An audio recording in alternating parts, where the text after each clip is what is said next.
Too many times in the army in recent years, we have seen form before function and knee-jerk reactions to change.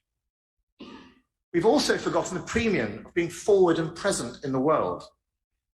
My determination to shift from emphasis on warfighting contingency to persistent presence for containment, a positional strategy of deterrence by denial for both geographic and influence bases, but must not become another false choice of one approach over another, but a deliberate rebalancing.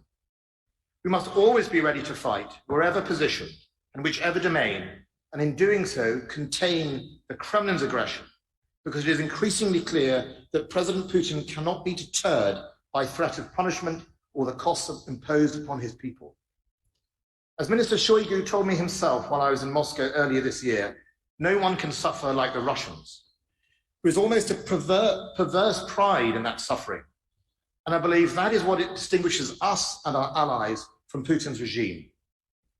We serve our people to prevent and prevent the suffering, while they exploit innocent people's suffering in the service of imperialist ambitions. Putin must be contained, sealed off from their sources of influence, of funds and technological capability. But he and his government must also be made to be utterly transparent. A light shone through them, and every one of their lies, every corrupt practice, every immoral deed exposed to the world and to the Russian people, as they too suffer from such tyranny. I've been read in, briefed, informed of our adversaries' intentions, their plots, their capabilities on almost a daily basis. I've read hundreds, if not thousands, of secret or top secret documents over the last 3 years. And so I'm intimately aware of the threat we face and the direction of that threat. Security obviously prevents me from sharing the details of many of these documents and intelligence reports. But I can say, however, that the mainstream have consistently underestimated Russia's appetite for aggression, almost forgotten Al-Qaeda wrongly, missed the rise of China, and comforted ourselves that cyber is at least out of sight and therefore out of mind of the average voter. Outside the world of security and defence, that could be true, applied to many people not in the circle of the reading. We have done our best to meet some of that, the National Cybersecurity Centre, investments in new defence capabilities, but not in resilience across government as we've seen and COVID has exposed.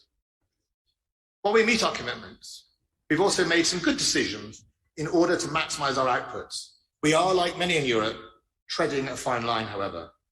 Defence has become a constant competition between capabilities and mass, between one domain or another, and commitments have been made without any real honesty as to the cost 20 years down the line. If governments have historically responded every time the NHS has a winter crisis, so must they when the threat to the very security that underpins our way of life increases. Sometimes it's not about what dividend you can take out, but about what investment in people and equipment you can put in. For too long, defence has lived on a diet of smoke and mirrors, hollowed out formations and fancy efficiency savings, while in the last few years, the threat from states has started to increase. And right now, Russia is the most direct and pressing threat to Europe, to our allies and to these shores.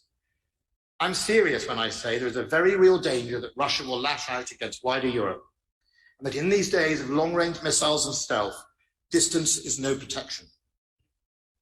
As the Chief of the General Staff so correctly pointed out this morning, the threat has changed.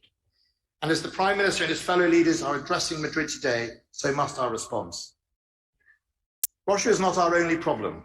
An assertive China ready to challenge the rules-based system and democracy, terrorism on the march right across Africa, and Iranian nuclear ambitions to date still unresolved.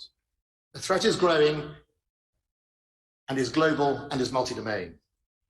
And it is now time to signal that peace dividend is over and investment needs to continue to grow.